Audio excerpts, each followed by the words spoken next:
We're good to go. Okay, sounds good. Should I just dive in and kick things off right away? We're live, so yes. Okay. Okay, sounds good. Well, hi everyone. My name is Maddy Kennedy, and I'm the editor of Minne Inno. Thank you so much for joining us this afternoon. This is our very first virtual event, and we are calling it Bytes with the Beat. These are short one-on-one virtual conversations with local founders, investors, stakeholders, and thought leaders. It's modeled after our core newsletter, The Beat. These are supposed to be sort of conversational, fun looks at the people, company, and ideas driving the local ecosystem.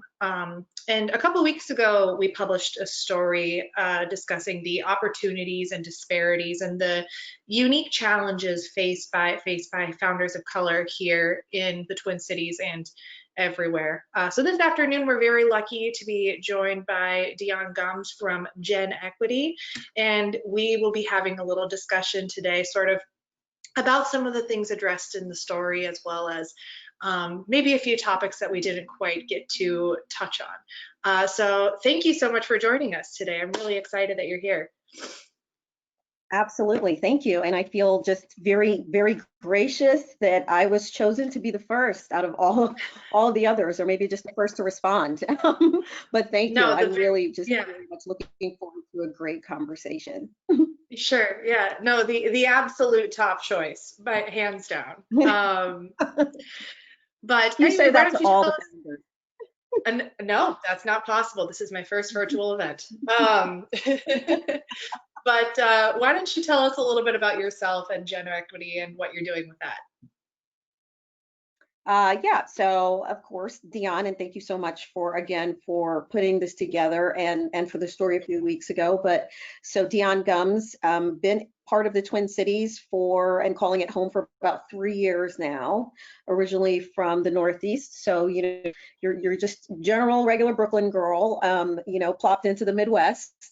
And once we moved here, I had this burning problem and challenge of really coming out of the banking space and thinking about how we can create a different kind of financial services brand and platform through technology for minority and women-led companies. And so that's really the genesis behind GenEQTY. The equity, EQTY in the name, is really to show kind of what we're about, which is really inclusion and equity for all. Our specific focus is the small and medium-sized business and business owner.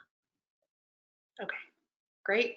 And then why don't you give us an overview of your funding experience? What have you raised money for and when? So this is my second venture, and my first venture. So my first venture was in 2013. My daughter was about a year old, and a business school colleague of mine and I decided we were going to really create a differentiated platform to harness the power of women in wealth. And so we created a beta platform to do that. We went out and raised a small amount of money, small friends and family round to do so and get us kicked off, but we were mainly self-funded.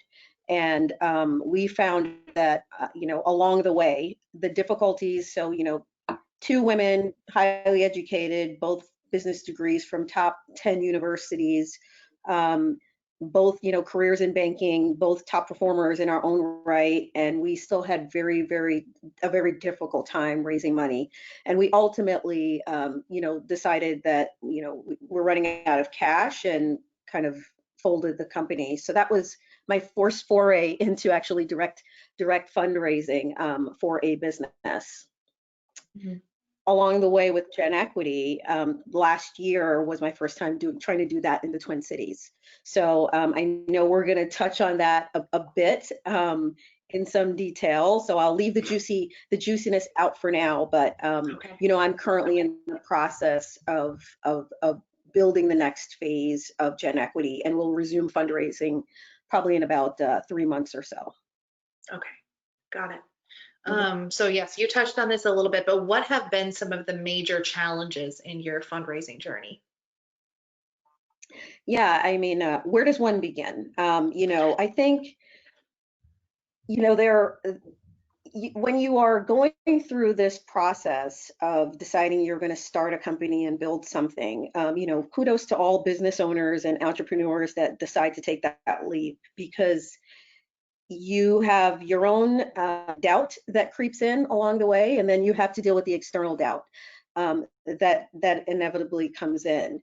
When you are armed with, like I was on both journeys, when you're armed with the knowledge of your market, the knowledge of your product, the confidence the confidence in the background and the work you've put in, to then have all of that belittled to some extent by an external environment can be a bit daunting and challenging. And so a few highlights along the journey would be, you know, I'm, for example, building a digital banking platform, and I've definitely had investors tell me perhaps I should go back and get an internship for more experience in a bank, right? So that's just kind of one glaring example and one recent example. There's also the notion of sameness and familiarity, and you know, when I walk into a room, there's no way of hiding it, right? I am a Black woman, and it doesn't matter how many degrees or years of experience I've had. I think that there is inherent bias of, is this person familiar to me, right? In the Twin Cities, it can be, did we go to the same schools, right? And in many places is, you know, just, are we the same gender? Are we the same color, right? So those are, you know, there's this overt and covert racism that we tend to talk about, and I think particularly in this environment, we're what it's uncovering is a lot of the covert racism that tends to exist in some of these processes. So. Definitely. Yeah, I mean, you mentioned this, you know, when we spoke for the story, you brought this up, and I think it would be good to touch on here. So you have a unique experience in that you've raised now both on the coast and in Minnesota. What sort of differences, or what stuck out to you, you know, of course, positive or negative, about the Twin Cities ecosystem? Great question. The Twin Cities is a lot more insular than I probably thought it would be. So this notion of network effects and connectivity becomes a bit more glaring and even more important when you begin to fundraise here, because in many environments it can be a who do you know. But I have found here more than, you know, New York or San Francisco, Philadelphia, it is very much so a, you know, who do you know, where did you go to high school, you know, did you go to kind of one of the three big mentioned schools, universities that are out here? And I check, you know, 0 of those boxes. You know, girl from Brooklyn, right, Northeast, my whole life, you know, Caribbean background. So that's a difficult, I think, value proposition, and I believe that it slows the process down when it comes to fundraising in the Twin Cities. Mm-hmm. Yeah. Yeah, I've heard that from a lot of people, unfortunately. And I know I've mentioned this to you, and I hear it from a lot of people, but it's like Minnesotans will give you directions anywhere but their own front door. I'm from the Twin Cities, but I left for a bit and then I came back, and even then I found it really difficult to break into just about anything here. To an extent, people are very welcoming, but yeah, there's definitely a bit of insularness, a lot of it in the ecosystem here, which is positive and oftentimes negative too. So given all of those challenges, how has your experiences influenced what you're building with GenEQTY? Yeah, I mean, I think our general thesis is mission driven first, right? So when I looked at how to build and where to build a company, you know, it would have been very easy for me to, you know, incorporate in New York, right? You know, have a base where I'm from, where my family and friends are from, where my network is from in New York. And one of my business partners is also in the New York area. It would have been very easy to launch the company there. But my commitment to being in the Twin Cities and recognizing the opportunity that's here is the middle of the country tends to get passed over as it pertains to new businesses, business deals, business funding, and what a great place, given the interesting dynamics that we have both racially and professionally. What a great place it would be to launch a digital banking platform that can highlight all of the great companies that are here, right? That can get some of those companies funded in different ways than traditional ways, and also that can really, Minnesota is very well known for its income disparity, right? For all of the wonderful things about it, it's front and center, right? Even before recent events as it pertains to that. So to me, this was a natural place to do that. I think I underestimated the challenge with doing it here, but it hasn't really stopped me. It was just a bit of a different kind of wake up call. But we move on, right? I think we Yeah. mentioned this in the article also, Mhm. right? We move Yeah. on because the mission is so much larger than the area that we're in at this point. So Right. No, I loved what you said about that, just that we have to keep pushing and keep going. It's something that every founder faced, but I mean, you hear about the disparities and the challenges faced by founders of color, and yeah, it's just sounds like I don't know, that's what has to be done. But let's talk a little bit about that. What do you think should be done to address the disparities founders of color face in raising venture capital? And have you seen anything promising happen, within the last couple of months as it's kind of become more front and center? yeah, actually, there's been a, a ton of big companies that have, begun pledging across the country, pledging to support founders of color, Black founders, female founders. And I think that is a direct result of this moment in time that we're in.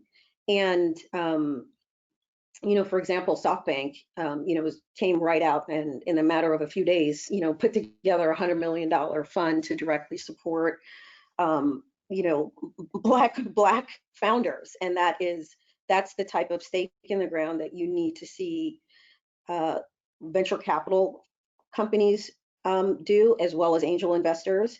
I think when you have that kind of platform and voice, and you're able to carve out specific space where people feel like they will be heard, this is actually for me, right? I'm going to be involved in this pitch. It's now going to be about me and my business idea versus me compared to someone else that may not look or feel like me because of the allocation. That's a very different value proposition. And Mhm. that is the positive in all of this. I think, a lot of times the onus tends to be on the founders themselves, right? What else can we do better? How can we prepare better? And those are all, how can we be coached better? And you should be coached up, right? You do have to have some responsibility in this game.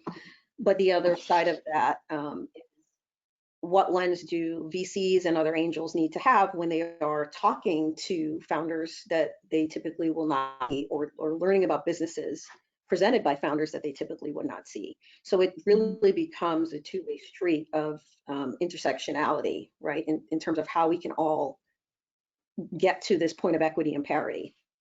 Mhm. And I think this is the right environment to do that. And I've been seeing a lot of interest, even people that had told me no last year, right? If somehow it's a new day and have reached out in the last few weeks. So those are all good Wow, signs.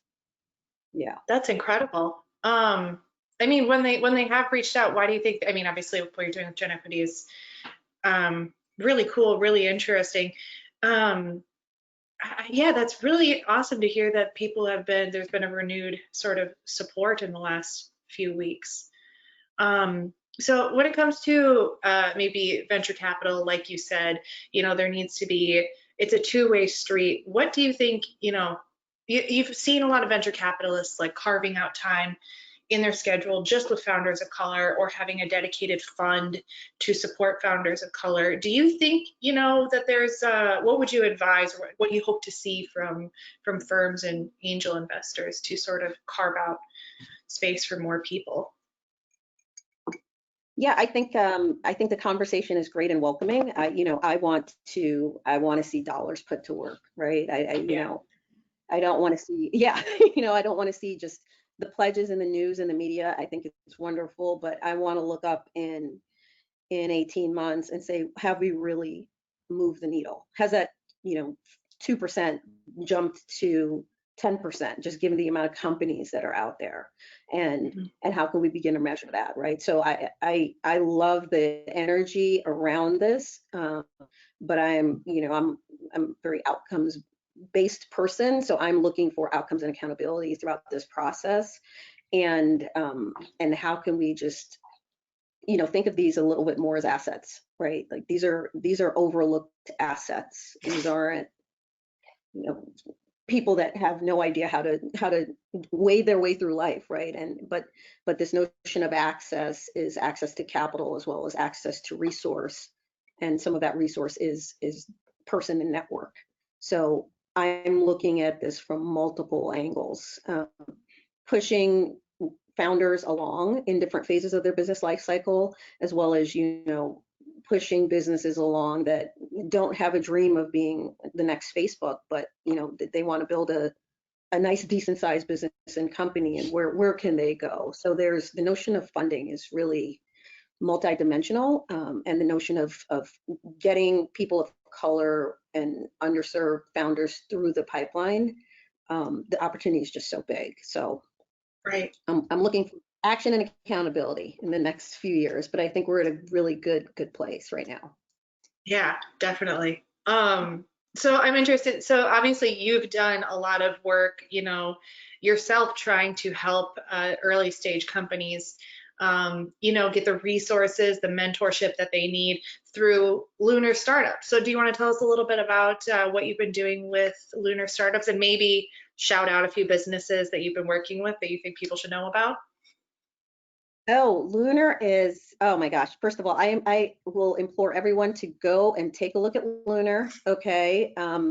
Danielle and Amanda have put together a fantastic program, and the pivot that they've been able to make, and the team, the pivot that they've been able to make when things shut down. So we started, and a week later, or maybe a week and a half later, the world kind of closed, and the resilience of the founders in the Lunar Startup cohort 3, and what some of them have been able to achieve in this short time in terms of pivoting their business models, getting to points of success, continuing along, right? Just the energy and strength it takes to keep one foot in front of the other through this environment when multiple things are riding on the line is so commendable. And the energy and safe space that's created in the Lunar environment is unlike any. I mean, this is not a regular, accelerator kind of environment, right? Because it's highly focused, it's highly tailored,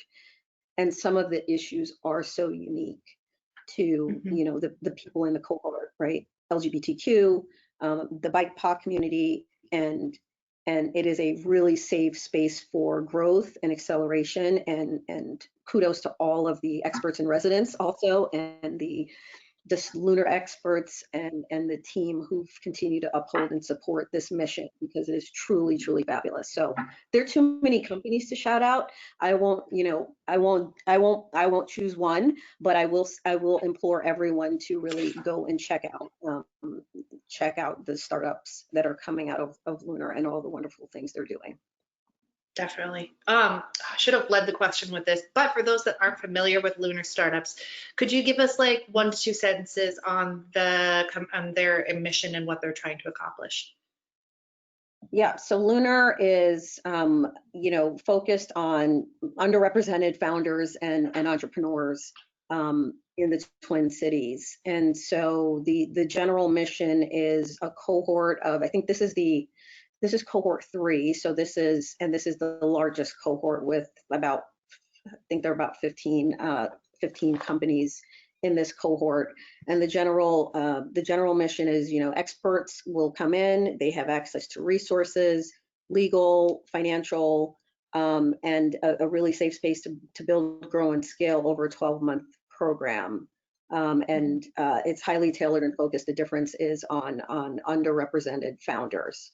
And again, I cannot say enough about what's happening there. Housed in the Glenn Nelson Center in St. Paul by design, and who is also a great partner of the Lunar team, and founded by one of the great foundations out here as well. So. Now, you've mentioned safe space a couple times in relation to Lunar Startups. Why do you think that's important for founders to have when they are building an early stage company? I think in general, this journey can be lonely. And I mentioned earlier on that the notion of doubt creeps in, internal and external. And when you are a underrepresented founder, you need to be around likeness to some extent, right? People that may have challenges that are unique to who you are, right? And you have to be able to share some of those with the people around you. And so the notion of safe space, right? Not just being in any accelerator or incubator, but a place where difference is welcome and actually upheld as something of value is really important, because it kind of takes that off the table where you're going to be facing that in every other environment, particularly in the fundraising environment. Definitely. So what advice would you give to founders who are just beginning their fundraising journey? Be prepared. Know not just know your story and your product, but your numbers. I think it's a place where many people tend to fall down because it's sometimes not the fun, sexy part of what they do, right? If they're making, face cream or right, to think about, how many do I have to do to get to a point of profitability, and all of that is sometimes not as exciting to do, but it is very, very important because it is one of the things that the person sitting across the table wants to know, that you have been able to digest where your business is and where it can go and what are the blind spots, and tell that story in a way that makes sense through numbers a lot of the time. So know your numbers, know your financial story inside and out. That's something that I really see a lot of people fall down. Have the confidence and to walk into a room, even if things aren't going your way, to just know, what, at some point, one of these no's is going to turn into yes. And this is a game of overturning no's. And but it has no bearing on kind of who you are, even though some days it can feel that way. So that's thing number 2.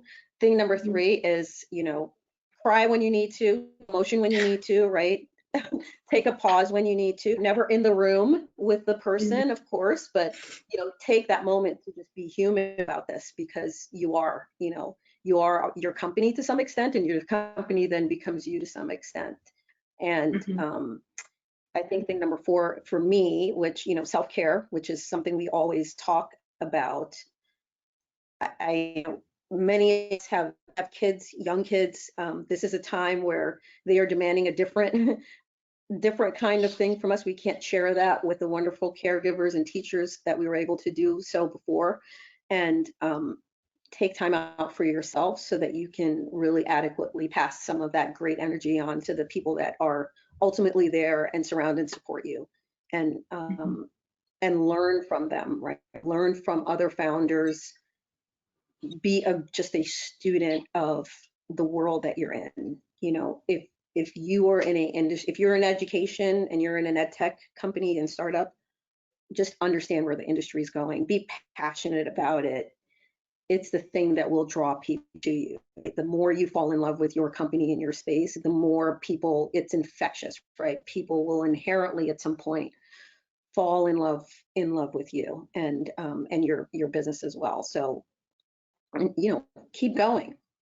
Keep going.